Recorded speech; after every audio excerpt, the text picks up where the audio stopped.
যখন বঙ্গবন্ধু শেখ মুজিবুর রহমান বাকশাল কায়েম করেছিলাম, যখন কোনো দলের কথা বলার কোনো অধিকার ছিল না, ঠিক এই মুহূর্তে সিপাহী সামরিক অভ্যর্থনের মাধ্যমে এই জিয়া রহমান এই রাষ্ট্র ক্ষমতা গ্রহণ করেন এবং তার নেতৃত্বে বহুদলীয় শাসন ব্যবস্থা গ্রহণ করা হয় এবং তিনি যত রাজনৈতিক দলকে সবাইকে এই রাজনীতি করার জন্য সুযোগ দান করেন।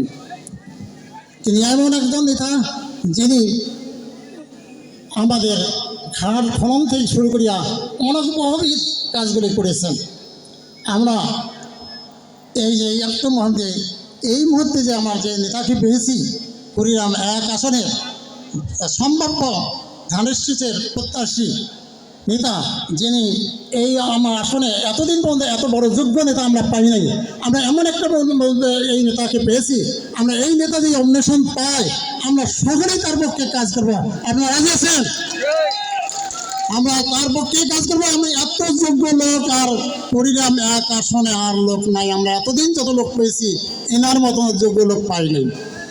আমরা চাই এনাকে এনেই মনোনয়নপত্র নিয়ে আসেন, আমরা তাকে জয়যুক্ত করবো এবং হাসনাবাদের পক্ষ থেকে যতটুকু আমরা সম্ভব তাকে শ্রম দেব এবং তাকে হাসনাবাদ ইউনিয়নের বিশেষ করে আমরাকে গান্ধীর শীষে জয়লাভ করব, এই আশাবাদ ব্যক্ত করিয়া আমি আমার সংক্ষিপ্ত বক্তব্য শেষ করছি। আসসালামু আলাইকুম।